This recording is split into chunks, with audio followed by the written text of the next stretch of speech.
खबर की ओर। भरतपुर से बड़ी खबर सामने आ रही है। पुलिस और बदमाशों के बीच में मुठभेड़ हुई है। एनकाउंटर के दौरान दोनों बदमाशों के पैर में गोली लगी है। घायल बदमाशों को अस्पताल में भर्ती करा दिया गया है। आपको बता दें कि भरतपुर की स्पेशल टीम ने बदमाशों को यूपी से गिरफ्तार किया था। यूपी बॉर्डर पर बदमाशों ने भागने की कोशिश की थी और इसी दौरान पुलिस और बदमाशों के बीच में मुठभेड़ हुई है। तो भरतपुर से ये बड़ी जानकारी आपको दे रहे हैं, जहां पर पुलिस और बदमाशों के बीच में मुठभेड़ हुई है। सराफा व्यापारी को गोली मारने वाले बदमाशों को पुलिस पकड़ने गई थी। तभी चिकसाना थाना इलाके में छुपे हुए बदमाशों ने पुलिस पर अंधाधुंध गोलियां चलाई है। पुलिस ने भी जवाबी कार्रवाई में फायरिंग की और इस दौरान दोनों बदमाशों के पैर में गोली लगी है। चिकसाना थाना इलाके के जाटोली रतभान गांव के जंगलों में ये मुठभेड़ हुई है। एनकाउंटर के दौरान घायल दोनों बदमाशों को आरबीएम अस्पताल के जेल वार्ड में भर्ती कराया गया है और भरतपुर की जिला स्पेशल टीम ने कार्रवाई को अंजाम दिया है। तो देखिए, पुलिस और बदमाशों के बीच में ये मुठभेड़ हुई है। व्यापारी को गोली मारने वाले बदमाशों को पकड़ने ये पुलिस गई थी। चिकसाना थाना इलाके में ये बदमाश छुपे हुए थे। पुलिस पर फायरिंग भी इन बदमाशों ने की। उसके बाद से पुलिस ने भी जवाबी कार्रवाई करते हुए फायरिंग की है और मुठभेड़ के दौरान दो बदमाशों के पैर में गोली लगी है। तो जाटोली रतभान गांव के जंगलों में ये मुठभेड़ हुई है। दोनों घायल बदमाश को अस्पताल में भर्ती करा दिया गया है, जहां पर उनका इलाज चल रहा है। तो आपको बताया कि भरतपुर की जिला स्पेशल टीम ने इस कार्रवाई को अंजाम दिया है।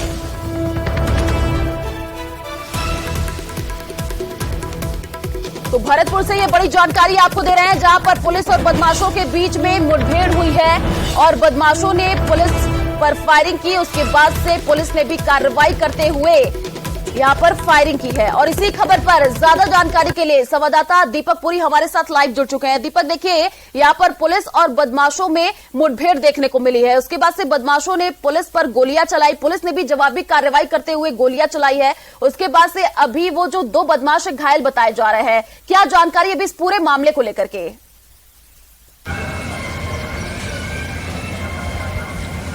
देखिए, बिल्कुल भरतपुर पुलिस के हाथ ये बड़ी सफलता लगी है। जिस तरह से सराफा व्यापारी में गोली मारी गई थी, बदमाश आए थे और गोली मार करके फरार हो गए थे। एक बदमाश को तो स्थानीय लोगों ने वहीं पर पकड़ करके पुलिस के सुपुर्द कर दिया था, लेकिन बाकी के जो 3 बदमाश थे वो फरार चल रहे थे। जिला स्पेशल टीम लगातार दबिश दे रही थी और देर रात्रि को जिला स्पेशल टीम के हाथ एक बड़ी सफलता लगी है। उन्होंने मुठभेड़ के दौरान 2 बदमाशों को गिरफ्तार किया है। दोनों बदमाशों के पैर में गोली लगी है। जवाबी कार्रवाई में एनकाउंटर के दौरान दोनों बदमाश घायल हुए हैं, जिन्हें आरबीएम अस्पताल के जेल वार्ड में भर्ती कराया गया है। और ये पूरा जो घटनाक्रम है वो चिकसाना थाना इलाका है। वहाँ जाटोली रतवान जो गाँव है वहाँ के जंगलों में हुआ था। जंगलों में दोनों बदमाश छुपे हुए थे और पुलिस को इनपुट मिला।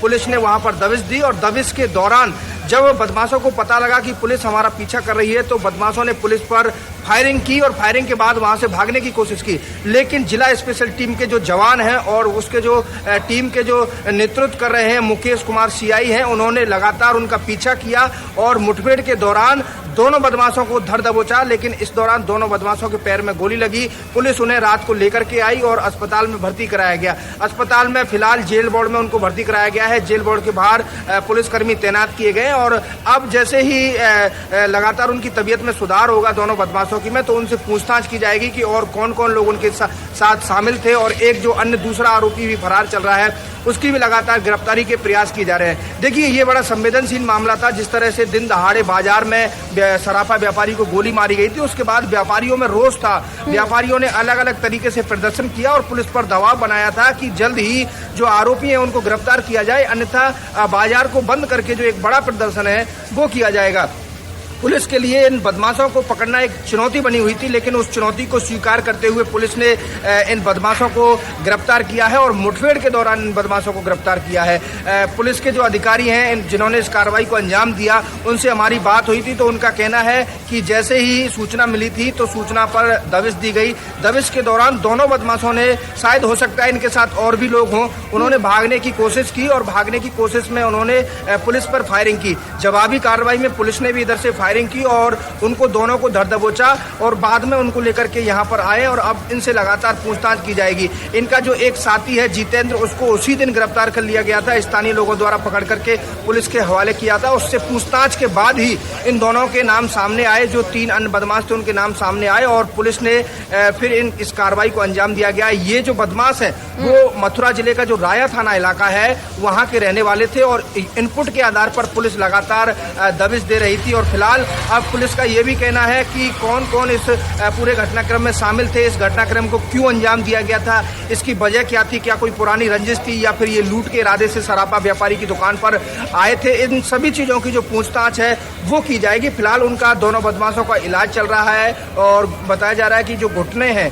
उनके नीचे उनके दोनों पैरों में गोली लगी है और उनका इलाज के बाद जब वो तबीयत में सुधार होगा तो उसके बाद उन्हें हिरासत में लेकर के पुलिस पूछताछ करेगी और पूछताछ के बाद जो भी लोग इस पूरे मामले में शामिल होंगे उनके खिलाफ भी कार्रवाई की जाएगी और उन्हें भी पकड़ने के लिए लगातार जो दबिश है वो दी जाएगी। अन्य भी जो दूसरे मामले हैं फायरिंग के, उनमें भी पुलिस लगातार दबिश दे रही है क्योंकि भरतपुर में लगातार फायरिंग के मामले सामने आ रहे थे। तो फायरिंग के बाद पुलिस के लिए बड़ा चुनौती था कि बदमाशों को किस तरह से पकड़ा जाए, क्योंकि ये मामला व्यापारियों के साथ हुआ था तो व्यापारियों में आक्रोश था। पुलिस को इस पूरे मामले का जल्दी खुलासा करना था और लगातार इस पूरे मामले में अलग अलग टीमें दबिश दे रही थी, लेकिन जिला स्पेशल टीम को कामयाबी मिली और जिला स्पेशल टीम ने मुठभेड़ के दौरान दोनों बदमाशों को गिरफ्तार किया है। जी बिल्कुल दीपक, देखिए जिस हिसाब से यहाँ पर खुलेआम फायरिंग की जाती है उससे ये समझ में आ रहा है कि जो बदमाश है उनके हौसले लगातार बुलंद होते हुए नजर आ रहे हैं। जैसे कि आपने बताया कि यहाँ पर पुलिस और बदमाशों के बीच में मुठभेड़ देखने को मिली, क्या कोई पुलिस वाला भी घायल हुआ है, इसको लेकर के कोई जानकारी?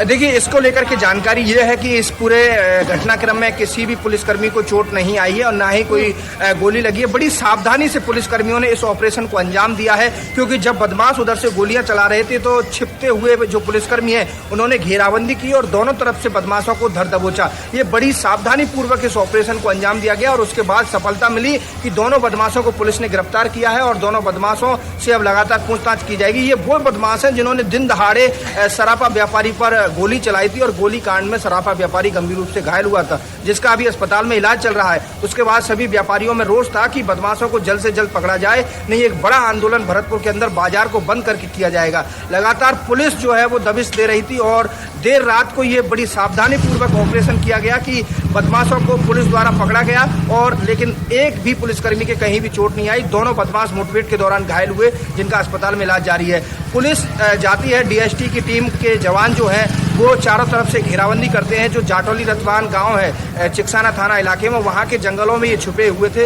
हालांकि ये यूपी के रहने वाले थे, लेकिन इस वारदात को अंजाम देने के बाद अपने जो है मथुरा में ना जाकर के और ये चिकसाना थाना इलाके में वहां पर छिप गए थे। लेकिन पुलिस को जैसे जैसे इनपुट मिला, पहले मथुरा थाना इलाके में जो है राया थाना इलाके में दबिश दी, लेकिन वहां से जब कोई सफलता नहीं मिली तो फिर इनपुट के आधार पर चिकसाना थाना इलाके में देर रात को दबिश दी गई और वहां पर इन दोनों बदमाशों को गिरफ्तार किया गया। लगातार इनसे अब पूछताछ की जाएगी और बड़ी कामयाबी इसे कहा जा सकता है क्योंकि लगातार व्यापारी आक्रोश में थे। उनका कहना था कि बदमाशों को जल्द गिरफ्तार किया जाए, लेकिन अब बदमाश जो है वो मुठभेड़ के बाद पुलिस की गिरफ्त में है। तो इसे एक बड़ी कामयाबी पुलिस के लिए कहा जाता है क्योंकि लगातार पुलिस के लिए इन बदमाशों को पकड़ना एक चुनौती बना हुआ था। जी बिल्कुल दीपक, देखिए जिस हिसाब से सराफा व्यापारी की यहाँ पर सरेआम गोली मार करके हत्या की गई, उसके बाद से जो वहाँ पर व्यापारी है उनमें भी काफी रोष देखने को मिला। अब पुलिस ने इन दोनों आरोपी को गिरफ्तार कर लिया है। जैसे कि आपने बताया कि और भी आरोपी है जिनकी पुलिस उनसे पूछताछ करेगी, उसके बाद से ही आगे की कार्रवाई होगी। जो सराफा व्यापारी है काफी दिन से देखिए रोष उनमें दिख रहा था, उनका क्या कहना अभी इस पूरे मामले को लेकर, क्योंकि 2 आरोपी की गिरफ्तारी हो चुकी है? देखिए, पहले मैं आपको ये बताना चाहूंगा कि सराफा व्यापारी पर जानलेवा हमला किया गया था।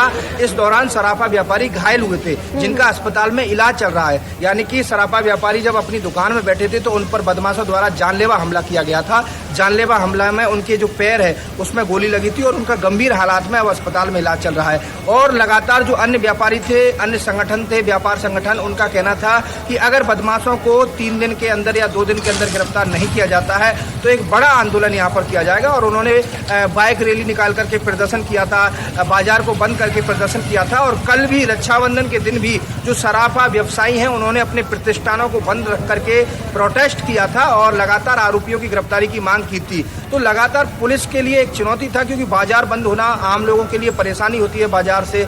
कल सराफा व्यवसायियों की जिस तरह से दुकानें बंद रही, रक्षाबंधन के त्योहार पर लोगों को परेशानी हुई, लेकिन पुलिस लगातार पीछा कर रही थी बदमाशों का। पुलिस का ये उद्देश्य था कि जल्द ही बदमाश गिरफ्तार हों, जिससे व्यापारियों को विश्वास दिलाया जाए कि पुलिस हर वक्त जो है अपराधियों में डर कायम करने के लिए इस उद्देश्य को लेकर के चल रही है। और लगातार वही हुआ। पुलिस ने दोनों बदमाशों को मुठभेड़ के दौरान गिरफ्तार किया है और अब व्यापारियों में भरोसा जताया है कि किसी भी बदमाश को बख्शा नहीं जाएगा। बिल्कुल दीपक, देखिए 2 बदमाशों की यहाँ पर गिरफ्तारी हो चुकी है। अब देखना होगा कि पूछताछ में क्या निकल करके सामने आता है। चलिए, शुक्रिया तमाम जानकारी साझा करने के लिए। तो प्रतापगढ़ से बड़ी खबर का रुख कर लेते हैं। व्यापारी मुस्तफा की आत्महत्या का यहां पर मामला सामने आया है। बीजेपी के नगर मंडल अध्यक्ष सहित 9 लोगों पर केस दर्ज किया गया है। व्यापारी के बेटे ने ये केस दर्ज कराया है। भू माफिया और बदमाशों से परेशान होकर के आत्महत्या करने का आरोप लगा है। तो देखिए, 2 पेज का सुसाइड नोट भी पुलिस को मिला है और व्यापारी ने मौत से पहले वीडियो भी बनाया था। मौत से पहले पुलिस ने बयान दर्ज किए थे और पुलिस ने कई लोगों को डिटेन भी किया है। भाजपा नगर मंडल अध्यक्ष रितेश सोमानी, भाजपा के पूर्व जिला प्रवक्ता प्रेम मोहन सोमानी सहित अन्य लोगों पर मामला दर्ज किया गया है। तो प्रतापगढ़ से ये बड़ी जानकारी आपको दे रहे हैं, जहां पर व्यापारी मुस्तफा की आत्महत्या का ये पूरा मामला है। व्यापारी के बेटे ने केस दर्ज कराया है। तो भू माफिया और बदमाशों से परेशान होकर के आत्महत्या करने का यहां पर आरोप लगा है। साथ ही आपको बता दें कि 2 पेज का सुसाइड नोट भी पुलिस को मिला है और व्यापारी ने मौत से पहले वीडियो भी बनाया था। तो पुलिस ने कई लोगों को डिटेन कर लिया है। अब उनसे पूछताछ भी की जाएगी। प्रतापगढ़ से ये बड़ी जानकारी आपको दे रहे हैं। तो बीजेपी के नगर मंडल अध्यक्ष सहित 9 लोगों पर अब केस दर्ज कर लिया गया है और व्यापारी के बेटे ने ये केस दर्ज कराया है। भू माफिया और बदमाशों से परेशान होकर के आत्महत्या करने का आरोप है।